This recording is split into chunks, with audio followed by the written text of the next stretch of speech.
I'm Selwyn Collins, your host of CWS Journeys. Welcome to CWS.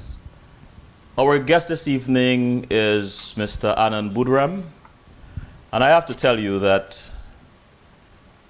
I hate Murphy's Law.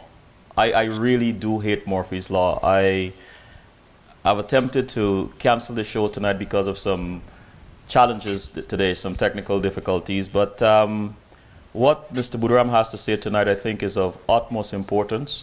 So I've decided to have the show, and hopefully we can complete this hour without much problems.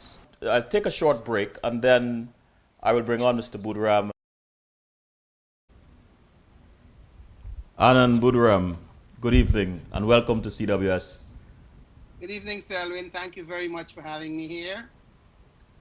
Annan, married with a 22-year-old son, expects to start doctoral studies next year. He also expects to publish his first book, a collection of short stories, next year. Annan holds a BSc in Mass Communications and MSc in Education with distinction. I want to just get into this because it's going to be a full evening. So let me start with this, Annan. Who is this educator, this journalist and social activist many of us have come to know as Annan Boodram? I'm tempted to say a very simple person, but oftentimes people refer to them as simple as a way of camouflaging the complexity of their reality. But I think what am I? I'm a Guyanese. I grew up as a Hindu, although I don't really embrace religion per se anymore. I grew up in very poor circumstances, so I understand struggle that talent is. I'm the eldest child of my parents, so sometimes I fill in for my dad, especially now that he's no longer around. I love people, I love to network, I love to travel. So, in a sense, Annan Boodram is somewhat a complex and multi-layered character. Change begins with one person, a quote you quoted me. Why does that resonate with you? Because it reflects my own experience. It reflects the experiences of many people that I've known, including close friends. And it has been borne out by history. So tell us, Annan, what was it like growing up in Guyana at ages 9 and 16? What do you remember? Well, there's a bit of a gap there between the two, but I grew up in the 60s and 70s. There were some changes that happened along the way on the national landscape.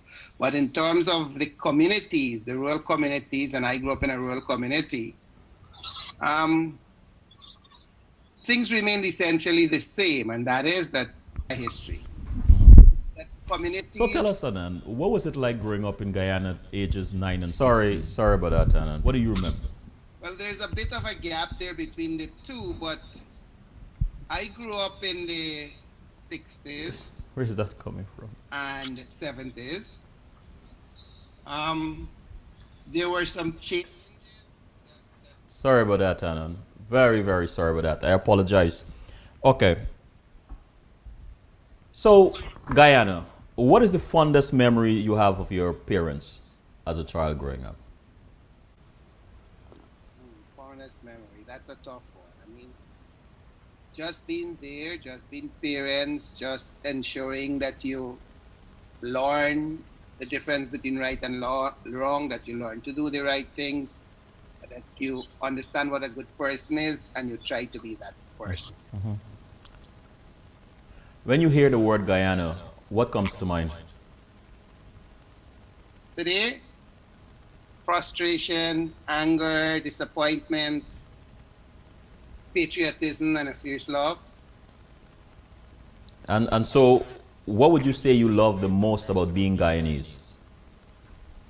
I think Guyanese are a unique people. We're hospitable, we're very, very warm, we're very welcoming, we're very generous, and we simply love people and life. So, when did you actually migrate to the United States, and what surprised you about America? Actually, I came here in 1991. Annan, could I ask you a favor? Try not to twist too much, it distracts the audience a lot. Okay, no problem. All right, cool. I came here in 1991, and the first thing that hit me was, hey, America has homelessness. Something I never conceived of prior to coming here. So, how did you get involved with teaching, and how did it feel? How did you feel about it in the beginning? Well, I think most young men in my days growing up wanted to be either a lawyer or a doctor. A lot of us did not realize how unrealistic that was until we actually became young adults and understood that you had to have, your parents had to have the wherewithal to be able to send you to college to be a doctor or a lawyer. So obviously after I finished high school, I had to go find a job, and teaching was the one that beckoned. And when you first started, what was that like? Did you like it? Did you enjoy it? Actually, I gravitated to it very quickly, very easily. I grew to love it very quickly. And in all my years of teaching in Guyana, and I taught for almost 20 years there, I did a job that I wanted to do, that I loved to do, and that gave me a lot of satisfaction. And what would you say you love most about teaching? Let's say when you first started, as you grew to love it, what did you like a lot then? And today, what do you love the most about it? It's essentially the same thing. The knowledge and understanding that you have an awesome responsibility to shape young minds, that in some ways they become so very dependent on you, and that in that process you are in fact shaping the future, and you're helping people to build their lives and to chart success. So, what was the most challenging or painful decision you ever made as an educator? I don't know that I've made any painful decision. There have been challenges along the way, as there are, I guess, in any other field of endeavor. I think the challenges have been greater here in the United States because it's a different ball game. The education system and working in the education system over here is a different ball game altogether. And so, with all those challenges, or some of the challenges that you have confronted, what kept you going? What is it about you, Annan, that kept you going? Well, maybe I can best explain that by harking back to when I started over here. I got into teaching over here because I couldn't find another job, not because I wanted to.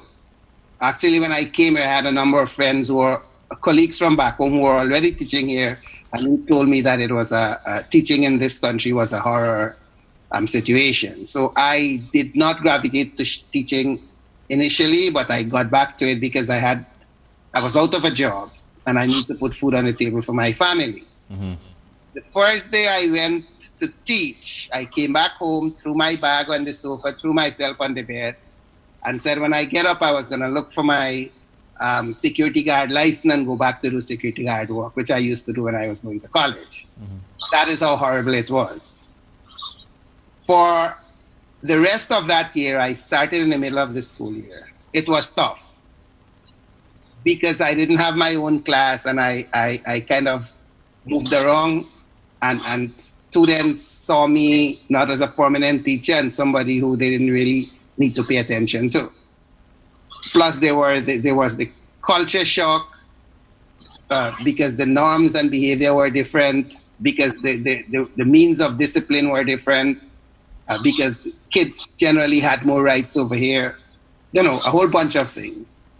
But when the school year began and I was given my own class, things changed immediately, because I implemented my own system of management, and it was essentially based on developing trust in my students, and establishing emotive connections.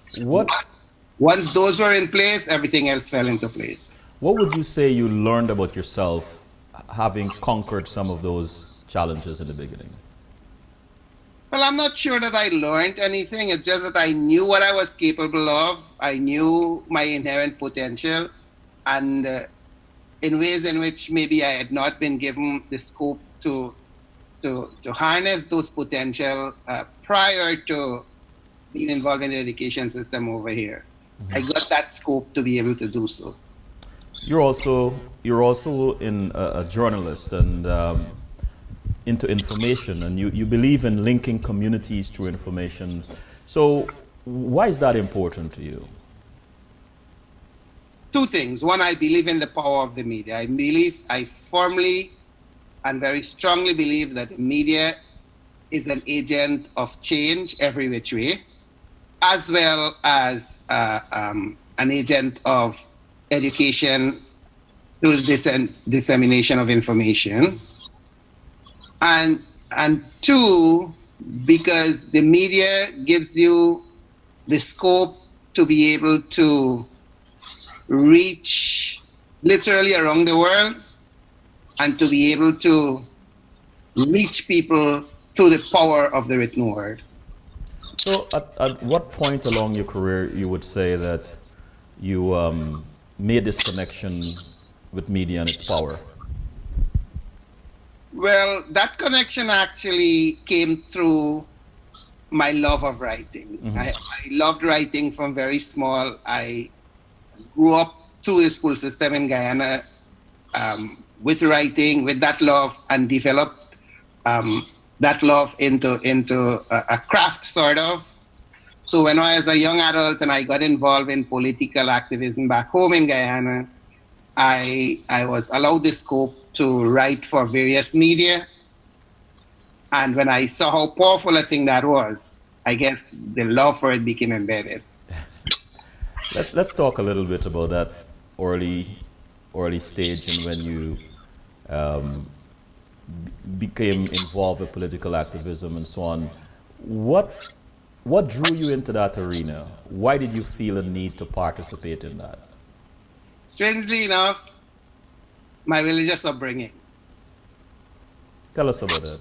I believed then as a Hindu, and in some ways probably that belief still stays with me, that religion is supposed to bring out the inherent good in the individual, and religion is supposed to be the basis on which good communities develop, and as a result, good nations develop. Mm-hmm. And I saw good nations as nations that provided the scope, the access, and the opportunity for people to flower to their fullest potential. Mm-hmm. And in the times when I was growing up, that was not happening. So I understood that even though that was what I felt religion should be about, religion was not going to bring about the transformation. To do that, you need to be involved in politics. Mm-hmm. And your parents, how did they feel about your involvement in politics? I wouldn't change my experiences in politics in Guyana for anything in the world, because I believe that every experience I've gone through has helped to shape me into the person I am. No, Annan, I asked you, how did your parents, parents, what did they feel about, how did they feel about your involvement? Were they concerned for you? Did they encourage you? No, they were not actually. My parents always believed that that they should provide the scope and the opportunity to all the children to develop to the fullest. They always used to tell us that we don't have money, we don't have property to give you. The only thing we can give is education. And so any which way we got involved in situations that provided scope for us to develop whatever potential we had, to explore whatever skills and capacities we had, they stood 360 degrees behind us. So they were supportive in that sense, not so much in the sense that they were supportive of politics per se. What is one word of wisdom you remember from either of them or both of them that still resonate with you today? Well, it wasn't anything specific so much as, I guess, in one way they were saying, look, we're not perfect and we're making mistakes.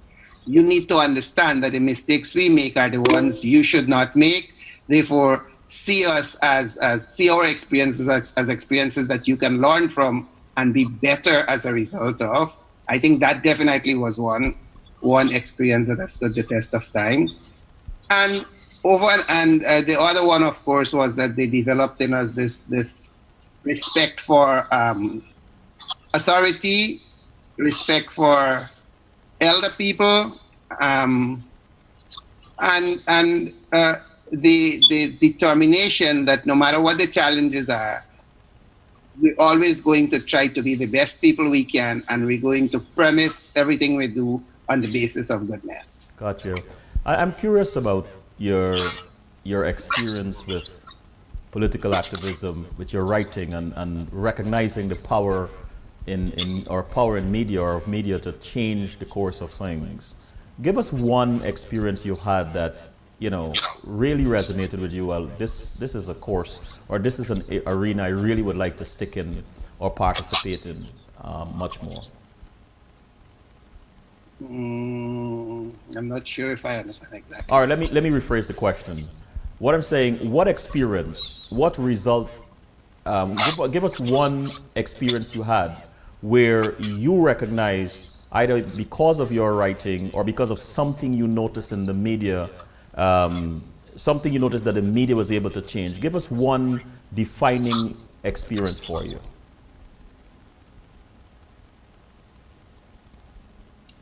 I'm not sure if there has been a defining experience itself. I mean, there's one thing that stood out in me, in all those experiences with the media. I don't know if it's a defining experience.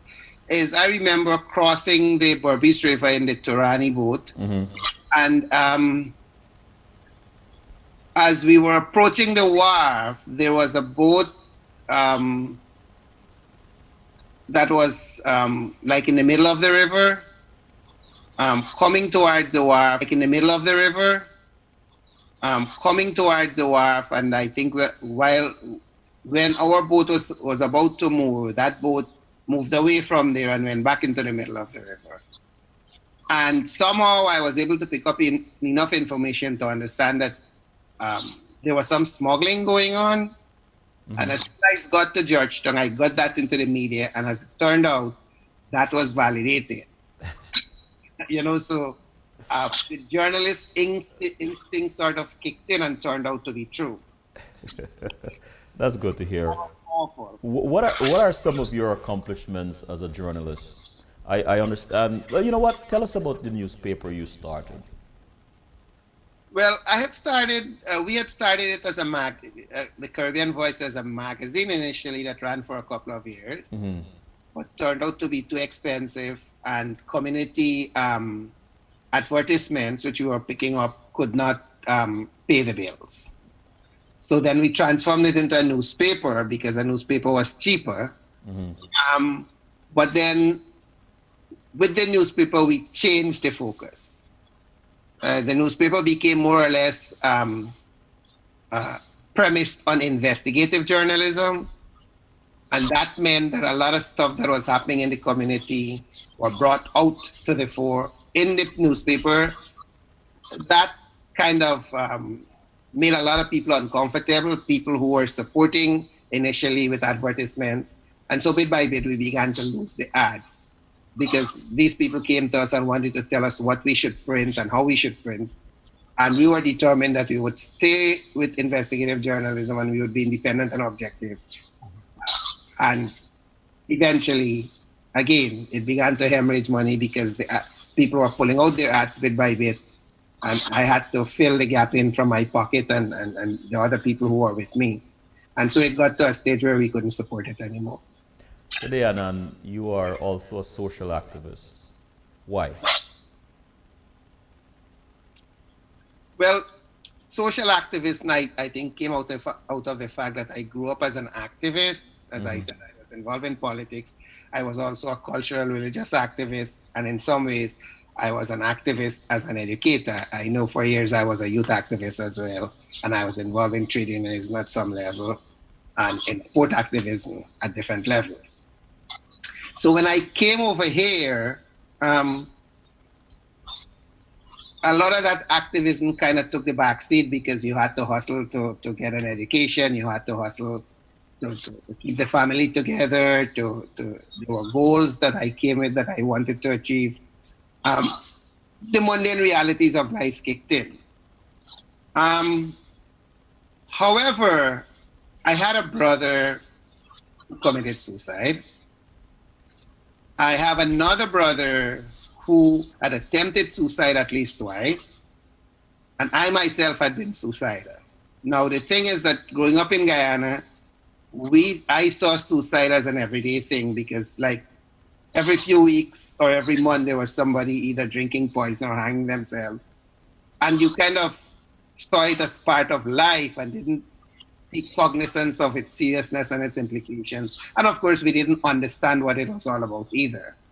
So even though I had those experiences, they kind of stayed dormant with me until a friend of mine, who's a psychologist in Canada, decided to launch a page on Facebook focusing on suicide in Guyana. So I got involved, and a lady from another Guyanese person, Norca Carter, from Indiana, also got involved. And as it turned out, what Norca and I saw was different from what my friend saw. So we parted ways and we launched our own Facebook page. And not long after that, the World Health Organization came out with a report indicating that Guyana had the highest suicide rate in the world. And so Norca and I chatted and other people joined the discussion on Facebook. And we decided, you know what, nobody was doing anything about it. So we were going to transform the discussion on Facebook into a social activist campaign.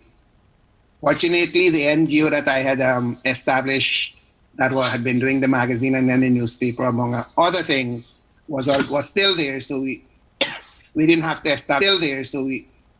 We didn't have to establish an NGO. We just used that. We set up a campaign and we launched it in September last year. And last year or September? Yes. And so take us back to where your first experience or your first introduction to suicide. What was that like for you growing up and experiencing that or witnessing that, sorry? You know, as I said, I don't know that it had any kind of significant impact. It seemed to just be a normal thing. Mm-hmm. Even when my brothers, and of course the understanding was not there. I mean, when my brother, the one who eventually committed suicide, I don't want to use the word successful because I don't know how you can say suicide is successful because somebody dies. But the one who died, when he attempted it for the first time, I didn't have the understanding, you know?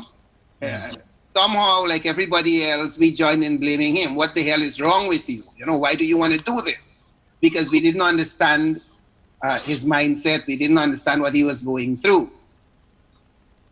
And even when I became suicidal, I still couldn't see the connection between me wanting to take my life and the things, the catalysts, the drivers, the emotional factors, the psychological factors that underpinned all of that.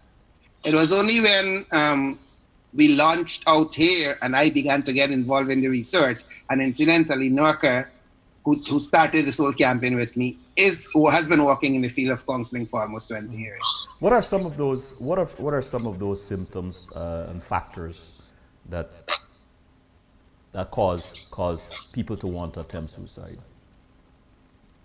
Well, it differs in some ways, although there are some commonalities. In Guyana, for example, two things we found that are strong there and may not necessarily be strong in other countries. One is the inability to cope with the challenges of life. Mm-hmm. And two is the inability to accept and forgive yourself. You know, people, instead of forgiving themselves for little things here and there, they blame themselves, the guilt adds up, and then that becomes the basis on which other things. So we found that those were two factors, and in terms of what drove it, it's a whole bunch of things. Mm-hmm. Dysfunctional family relationship, alcoholism, drug addiction to some extent, teenage pregnancy, financial problems, poverty, you know, a whole bunch of factors. But what is one thing that surprised you in your research? In Guyana? Yeah. Well, there were a lot of things that surprised us. We couldn't.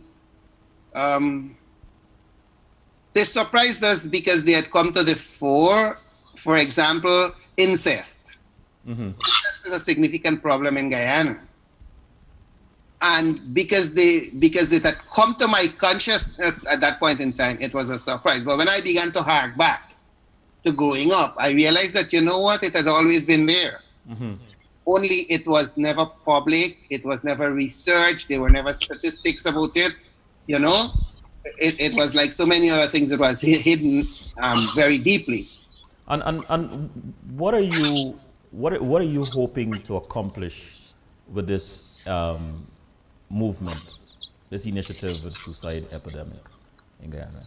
Well, as people have pointed out to us, you can't totally eliminate suicide. That right.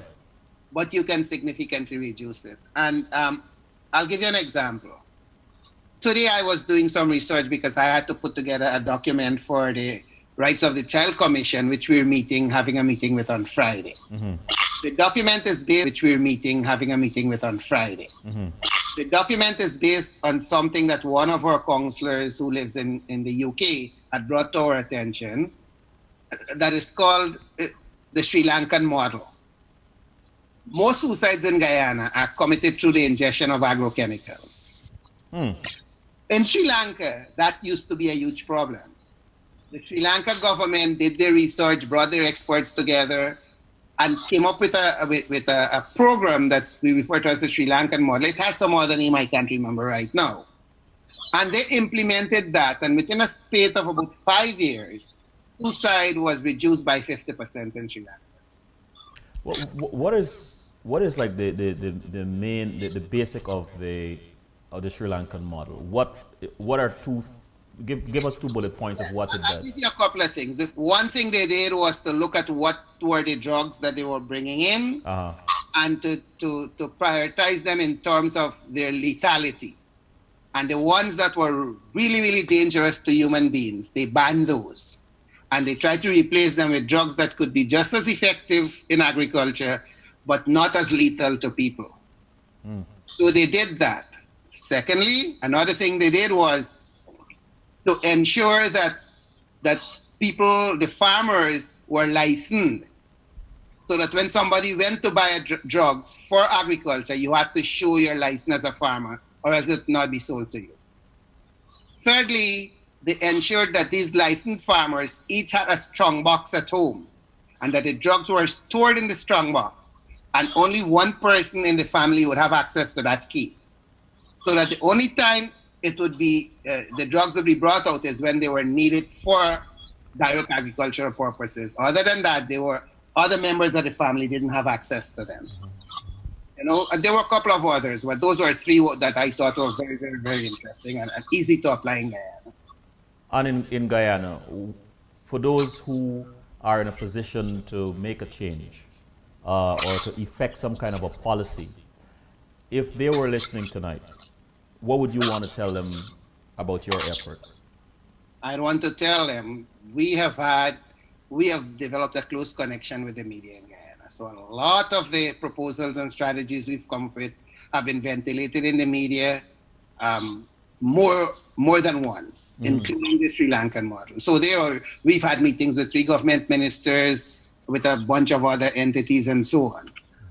Essentially, we want to say that whoever and whatever the government is, they've got to recognize that yes, infrastructure is important. Yes, economic development is important. But at the end of the day, if you don't have people, how are you going to get all of that done? And if people continue to die through suicide at the rate that is happening, sooner or later, there will not be people in Guyana. Sorry. They put people first, and they need to start to find these strategies that are implementable and implement them so that you can gradually reduce the rate. What frustrates you about that process? Anything? Yes, a lot. Give us a few. We've also done at least one survey in Guyana, and we have another one that is being done this month. The one we did had 2 questions to it, and one of them was whether people would be willing to be involved in suicide prevention. And 90% plus of the individuals said yes, if they were given the education, if they were given the skills, if they were given the strategies, they would apply them, they would use them in their communities. But along with that, almost everybody felt that the government was not doing enough in the process. So there has to be will. Government has to understand that if people are dying in the communities and that can be stopped, and it's not going to be very costly, and if people are willing to be involved, then you need to put the infrastructure in place to get the people involved. It's also a way of showing that government cares. I'm frustrated by the fact that there is this impression that government doesn't care, and that the will is not there, and that they seem to dismiss this whole thing lightly. For example, we've been hearing so often of a mental health strategy. For years, they've been talking about it. They've been bringing in consultants. They've been holding sessions. Yet that strategy has not been publicized. We've been talking about a suicide hotline. The last time we heard from the police people was that the hotline had been introduced, and then they had to stop it because people weren't calling.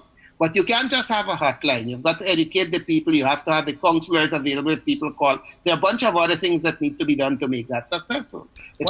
Why do you think, Annan, why do you think that some people like yourself come to the conclusion that the government cares, and then there are those who believe that they don't care? What do you think is happening there? Where's that disconnect or that confusion is coming from? I don't think we've come to the conclusion that the government cares. I don't know what there may be things that they care about.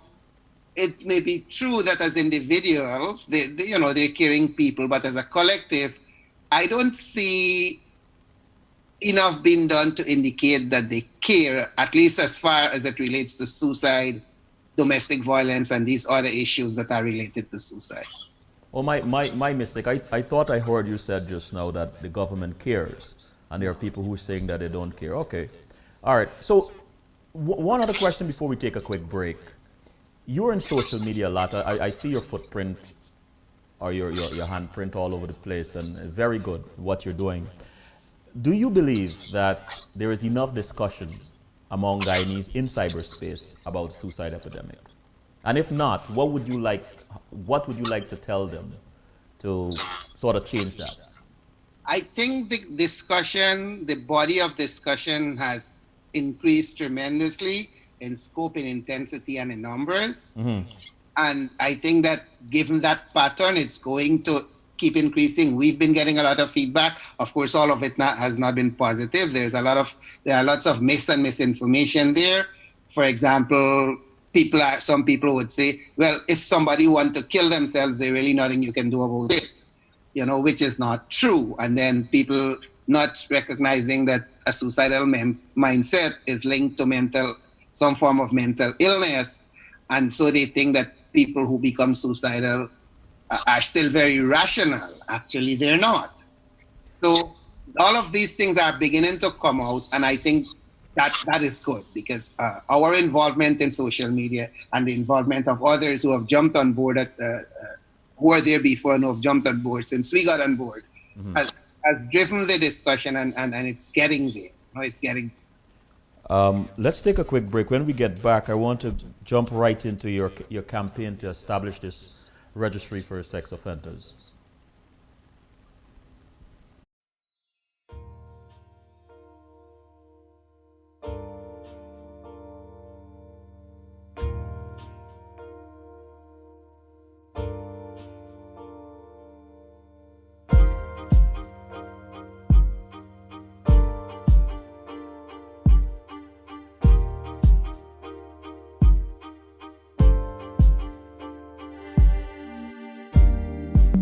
Calamity knows my name. Tragedy is at my door. I don't know from whence they came, but I just can't take no more. All I'm trying to do is right. So why they trying to do me wrong? You keep telling me to shine my light, but all I wanna do is change my song. We are back with Mr. Boodram. Annan, tell us about your campaign to establish a registry of sex offenders in Guyana. Well, perhaps I should start by giving the background and the genesis to that. When we started looking into suicide, our original intention was that we were going to focus on suicide and suicide prevention. But then we realized that you can't do that in isolation because suicide is related, and I think I pointed that out earlier, to a number of other issues. Pregnancy, rape, incest, domestic violence, alcoholism, and so on. So we realized that we cannot talk about suicide and suicide prevention if we don't also address all these